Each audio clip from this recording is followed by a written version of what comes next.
ओम श्री शक्ति नमः। ओम श्री शक्ति नमः। ओम श्री शक्ति नमः। ओम श्री शक्ति नमः। आवरण पूजा की विस्तृत विधि तथा उक्त विधि से पूजन की महिमा का वर्णन। उपमन्यु जी कहते हैं, यदुनंदन पहले शिवा और शिव के दाएं और बाएं भाग में कर्मश, गणेश और कार्तिकेय का गंध आदि 5 उपचारों द्वारा पूजन करे। फिर इन सबके चारों और ईशान से लेकर सद्योजात पर्यंत 5 बार मूर्तियों का शक्ति सहित क्रमश पूजन पूजन करें। यह प्रथम आवरण में किया जाने वाला पूजन है। उसी आवरण में हृदय आदि अंगों में तथा शिव और शिवा का अग्निकोण से लेकर पूर्व दिशा पर्यंत 8 दिशाओं में क्रमश पूजन करें। वही भामा आदि शक्तियों के साथ भाम आदि 8 रुद्रों की पूर्वादि दिशाओं में क्रमश पूजा करें। यह पूजन वैकल्पिक है। ये तो यदुनंदन व मैंने तुमसे प्रथम आवरण का वर्णन किया। अब प्रेम पूर्वक दूसरे आवरण का वर्णन किया जाता है। आदर पूर्वक सुनो। पूर्व दिशा वाले दल में अनंत अनंत काल और उनके वाम भाग में उनकी शक्ति का पूजन करके दक्षिण दिशा वाले दल में शक्ति सहित सूक्ष्म देवी की पूजा करके पश्चिम दिशा के दल में शक्ति सहित शिवोक्तमता उत्तर दिशा वाले दल में शक्ति युक्त एक नेता का ईशान कोण वाले दल में एक रुद्र और उनकी शक्ति का अग्नि कोण वाले दल में त्रिमूर्ति और उनकी शक्ति का नैस्त कोणों के दल में श्रीकंठ और उनकी शक्ति का तथा व्यावह कोण वाले दल में शक्ति सहित शिखंडी का पूजन करे। समस्त शक्तियों की शक्तियों की भी द्वितीय आसन में ही पूजा करनी चाहिए। तृतीय आसन में शक्तियाँ षष्ठी अष्टमूर्तियों पूर्वादि 8 दिशाओं कर्मश कूटन ठीक से दिखाई नहीं दे रहा। आगे बढ़ता समझ आता हूँ। महादेव ये क्रमश 8 मूर्तियां हैं। इसके बाद उसी आवरण में शक्तियों सहित महादेव आदि 11 मूर्तियों की पूजा करनी चाहिए। महादेव शिव रुद्र शंकर नील लोहित ईशान विजय भीम देव देव भव भव तथा कल्पश या कपालिश ये 11 मूर्तियां हैं। इनमें से जो प्रथम 8 मूर्तियां हैं उनका अग्निकोण वाले दल से लेकर पूर्व दिशा पर्यंत 8 दिशाओं में पूजन करना चाहिए। देव को पूर्व दिशा के दल में स्थापित एवं पूजित करें और ईशान पूर्ण अग्निकोण में स्थापन पूजन करें। फिर इन दोनों के बीच में भगवद भग की पूजा करें। उनके बाद कपालिश या कपालिश का लालन पूजन करना चाहिए। उस तृतीय आवरण में फिर वृषभराज का पूर्वक में नंदी का दक्षिण में काल का उत्तर में शांत का अग्निकोण के दल में मातृका का दक्षिण दिशा के दल में दल में दल में गणेश जी का नैऋत्य कोण में दल में कार्तिकेय का पश्चिम दल में ज्येष्ठा वार्षिक का कोण का दल में गौरी का उत्तर दल में संध्या का ठीक से दिखाई दे रहा। आगे जा रहा समझ आता हूँ। व्रत की पूजा करके इस अनुसार व्रत में रुद्रगण प्रमथगण और भूतगण आते हैं। इन सब के विविध रूप हैं और ये सब के सब अपनी शक्ति के साथ है। इनके बाद एकादशी हो शिवा के सखी व्रत का भी ध्यान एवं पूजन करना चाहिए। इस प्रकार तृतीय आवरण के देवताओं का विस्तार पूर्वक पूजन हो जाने पर उसके व्रत भाग में चतुरावरण का चिंतन एवं पूजन करें। पूर्व दल में सूर्य का दक्षिण दल में चतुर्मुख ब्रह्मा का पश्चिम दल में रुद्र का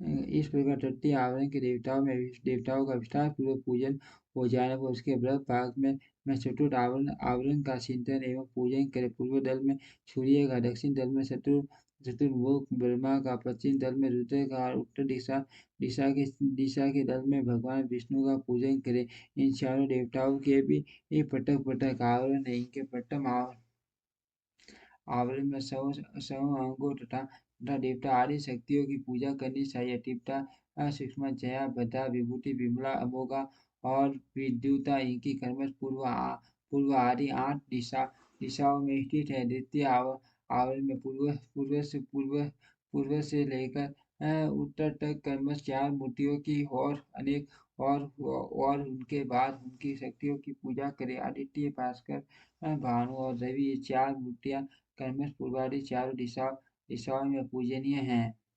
तत्पश्चात अर्क, ब्रह्मा, रुद्र तथा विष्णु ये चार मूर्तियां भी पूर्वादि दिशाओं में पूजनीय है। पूर्व दिशा में विष्णु, दक्षिण दिशा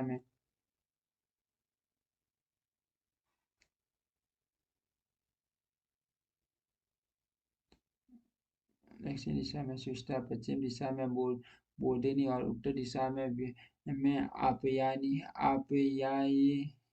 की पूजा करें। ईशान कोण में उषा की, अग्नि कोण में प्रभा की, नैत्य कोण में प्रज्ञा की और वायव्य कोण में संध्या की पूजा करें। इस तरह द्वितीय आवरण में इन सब की स्थापना करके विधिवत पूजा करनी चाहिए। तृतीय आवरण में सोम, मंगल, बुद्धिमानों में श्रेष्ठ बुध, विशाल बुद्धि, बृहस्पति, तेजोनिधि शुक्र, शनैश्वर तथा धूम धूमल वन वाले भयंकर राहु केतु का पूर्वादि दिशाओं में पूजन करें। अथवा अद्वितीय आवरण में द्वादश आदित्यों की पूजा करनी चाहिए और तृतीय आवरण में द्वादश राशियों की उसके भाग में सात गणों की सब और पूजा करनी चाहिए। ऋषियों, देवताओं, गंधर्वों, नागों, अप्सराओं, ग्रमणियों, यक्षों, यादुदानों, सात संतों में अश्वों तथा खिल्लियों का पूजन करें। इस तरह तृतीय आवरण में सूर्य देव का पूजन करने के पश्चात तीन आवरणों सहित ब्रह्मा जी का पूजन करें। पूर्व दिशा में हिरण्यगर्भ का, दक्षिण में विराट का, पश्चिम दिशा में काल का और उत्तर दिशा में पुरुष का पूजन करें। हिरण्यगर्भ नामक जो पहले ब्रह्मा है उन्हीं की अंक कांति कमल के समान है। काल जन्म से ही अंजन के समान काले हैं और पुरुष स्फटिक मणि के समान निर्मल है। त्रिगुण राजस तामस तथा सात्विक ये चारों भी पूर्वादि दिशा की कर्म से प्रथम आवरण में ही स्थित है। द्वितीय आवरण में पूर्वादि दिशाओं के दलों में क्रमश सत्य, सनत कुमार, सनन नंदन और सनातन का पूजन करना चाहिए। तत्पश्चात तीसरे आवरण में 11 प्रजापतियों की पूजा करें। उनसे भी प्रथम आठ का तो पूर्व आदि आठ दिशाओं में पूजन करें। फिर शेष तीन का पूर्व आदि के क्रम से अर्थात पूर्व, दक्षिण एवं पश्चिम में स्थापना पूजन करें। दक्ष, ऋषि, मुर्गु, महर्षि, गिरा, पुलस्त्य, पुलह, क्रतु, अग्नि, अत्रि, कश्यप और वशिष्ठ ये 11 विख्यात प्रजापति हैं। इनके साथ इनकी पत्नियों का भी क्रमश पूजन करना चाहिए। प्रसूति, आकृति, ख्याति, संभूति, धृति, स्मृति, समा, सनति, अनसुया, देव माता, अदिति तथा अरुंधति ये सभी ऋषि पंक्तियां पतिव्रता, सदाशिव पूजन परायण, कांतिमती और प्रिय दर्शना परम सुंदरी है। अथवा प्रथम आवरण में चारों वेदों का पूजन करे। फिर द्वितीय आवरण में इतिहास पुराणों की रचना करे तथा तृतीय आवरण में धर्मशास्त्र सहित संपूर्ण वैदिक विद्याओं का सब और पूजन करना चाहिए। चार वेदों को पूर्वादि चार दिशाओं में पूजना चाहिए। अन्य ग्रंथों को अपनी रुचि के अनुसार आठ या चार भागों में बांट कर सब और उनकी पूजा करनी चाहिए। इस प्रकार दक्षिण में तीन आवरणों से युक्त ब्रह्मा जी की पूजा करके पश्चिम आवरण सहित रुद्र का पूजन करें। ईशान आदि पांच ब्रह्म और हड्डी आदि आदि छह अंगों को रुद्रदेव देव का प्रथम आवरण कहा गया है। अद्वितीय आवरण विश्व विदेश्वर्य में है। तृतीय आवरण में भेद अर्थ उसका वर्णन किया जाता है। उस आवरण में पूर्वादि दिशाओं के कर्म से त्रिगुणादि चार मूर्तियों की पूजा करने से या पूर्व दिशा में पुण्य रूप शिव नामक महादेव पूजित होते हैं। इनकी त्रिगुण संज्ञा है क्योंकि त्रिगुणात्मक जगत के आश्रय है। दक्षिण दिशा में राजस पुरुष के नाम से सृष्टिकर्ता ब्रह्मा का पूजन किया गया है। ये भव कहलाते हैं। पश्चिम दिशा में तामस पुरुष अग्नि की पूजा की जाती है। इन्हीं को संकारकारी हर हर कहा गया है। उत्तर दिशा में सात्विक पुरुष सुखदायक विष्णु का पूजन किया जाता है। वे विश्वपालक दत्त है। इस प्रकार पश्चिम भाग में शंभु के शिव रूप का जो 25 तत्वों का साक्षी 26वां तत्व बल है। पूजन करके उत्तर दिशा में भगवान विष्णु का पूजन करना चाहिए। इनके प्रथम आवरण में वासुदेव को पूर्व में अनिरुद्ध को दक्षिण में प्रतिबंध को पश्चिम में और संकर्षण को उत्तर में स्थापित करके इनकी पूजा करनी चाहिए। ये प्रथम आवरण बताया गया है।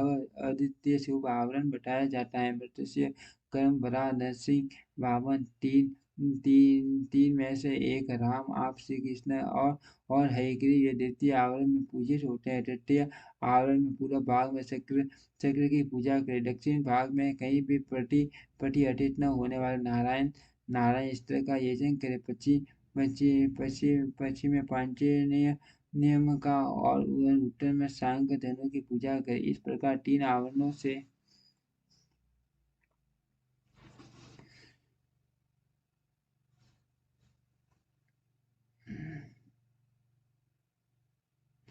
मत्स्य क्रमभुरा नरसिंह वामन तीन में से एक राम आप श्री कृष्ण और हयग्रीव ये द्वितीय आवरण में पूजित होते हैं। तृतीय आवरण में पूर्व भाग में शक्र की पूजा करें। दक्षिण भाग में कहीं भी प्रतीत होने होने वाले नारायण इष्ट का यजन करें। पश्चिम में पांचजन्य और उत्तर में सांख्य धनुष की पूजा करें। इस प्रकार तीन आवरणों से युक्त साक्षात विश्व नामक परम हरि महाविष्णु जो सदा सर्वत्र व्यापक है मूर्ति में भावना करके पूजा करें। इस तरह विष्णु के क्रम से चार मूर्तियों का पूजन करके क्रमश उनकी चार शक्तियों का पूजन करें। प्रभा का अग्नि कोण सरस्वती नैत्य कोण घनाभिका वायव्य कोण में तथा लक्ष्मी का ईशान कोण में पूजन करें। इस प्रकार भानु आदि मूर्तियों और उनकी शक्तियों का पूजन करके उसी आवरण में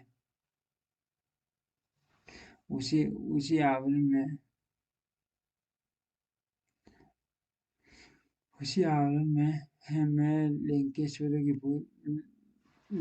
की पूजा करें। उनके नाम इस प्रकार है। इंद्र अग्नि यम निदति वरुण वायु सोम कुबेर तथा ईशान।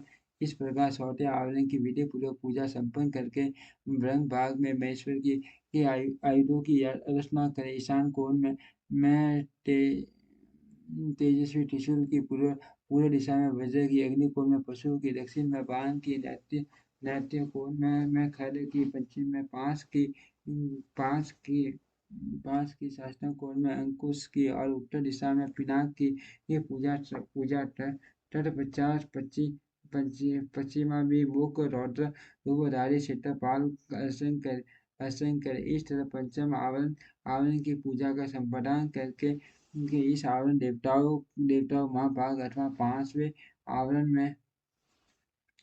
में मातृकों सहित माँ पंचदंतिकेश्वर का पूर्व दिशा में पूजन करे। तदंतर समस्त देवी योनि की चारों ओर रचना करे।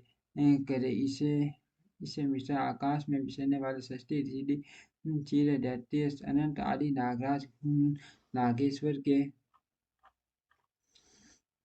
कुल में उत्पन्न हुए अन्य नाग दाकिनी भूत बेताल पेट और भैरवों के नायक नाना नाना योनियों में उत्पन्न हुए अन्य पातालवासी जीव, नदी, समुद्र, पर्वत, वन, सरोवर, पशु, पक्षी, वृक्ष, कीट आदि आदि आदि सूर्य योनि के जीव, मनुष्य, नाना प्रकार के आकार वाले मर्ग मर्ग, सूर्य जंतु, ब्रह्मांड के भीतर भीतर के लोग, कोटि कोटि ब्रह्मांड ब्रह्मांड के बाहर के असंख्य भुवन और उनके अधीश्वर तथा दसों दिशाओं में स्थित ब्रह्मांड के आधारभूत रुद्र और गुण गुण जनित, माया जनित, शक्ति जनित तथा उससे उससे भी परे जो कुछ भी शब्द वासी जड़ चेतनात्मक प्रपंच है उन सबको शिव के पार्श्व भाग में स्थित जानकर उनका उनका सामान्य रूप से यजन करे। वे सब लोग हाथ जोड़कर मंत्र मुस्कान युक्त मुख से सुशोभित होते हुए प्रेम पूर्वक महादेव और महादेवी का दर्शन कर रहे हैं। ऐसा चिंतन करना चाहिए। इस तरह आवरण पूजा संपन्न करके विवेकस्वर पर की शांति के लिए पुण्य देवेश्वर शिव की अर्चना करने के पश्चात पंचाक्षर मंत्र का जप करके तदनंतर शिव और पार्वती के सम्मुख उत्तम व्यंजनों से युक्त तथा अमृत के समान मधुर शुद्ध एवं मनोर माँ शेरू का नैवेद्य निवेदन करे। यह माँ शेरू 32 आदक लगभग तीन तीन मन आठ आठ शेर का हो तो उत्तम है और कम से कम एक आदक 4 शेर का हो तो निम्न श्रेणी का माना गया है। अपने वैभव के अनुसार जितना हो सके माँ शेरू तैयार करके करके उसे सदापूर्वक निवेदित करे। तदनंतर जल और तांबू इलायची आदि निवेदन करके आरती उतारकर शेष पूजा समाप्त करे।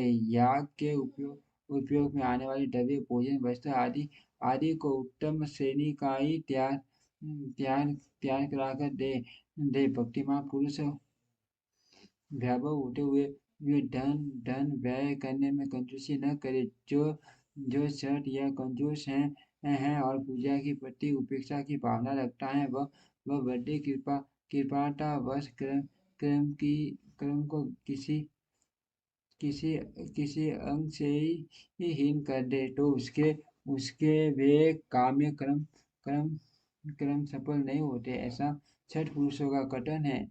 इसीलिए मनुष्य यदि यदि फल सिद्धि का इच्छुक हो तो उपेक्षा भाव को त्याग कर संपूर्ण अंगों को योग से काम्य कर्मों का नवादन करे। इस तरह पूजा पूजा का समाप्त करके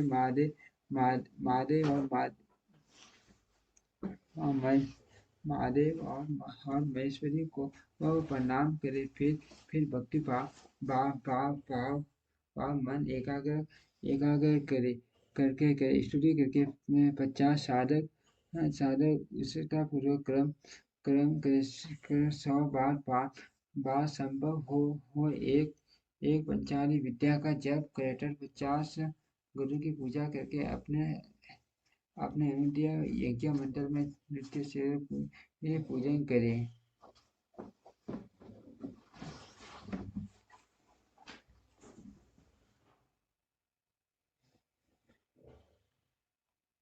देवेश्वर शिव का विश्लेषण करके यज्ञ के उपकरणों सहित वह सारा मंडल गुरु को अथवा शिव शरानशील भक्तों को दे दे अथवा उसे शिव के उद्देश्य से शिव के क्षेत्र में समर्पित कर दे अथवा समस्त आवरण को देवताओं का रीति से पूजन करके 60 प्रकार के होम द्रव्य द्वारा शिवाग्नि में इष्ट देवता का यजन करेंगे। तीनों लोकों में विख्यात योगेश्वर नामक योग है। इससे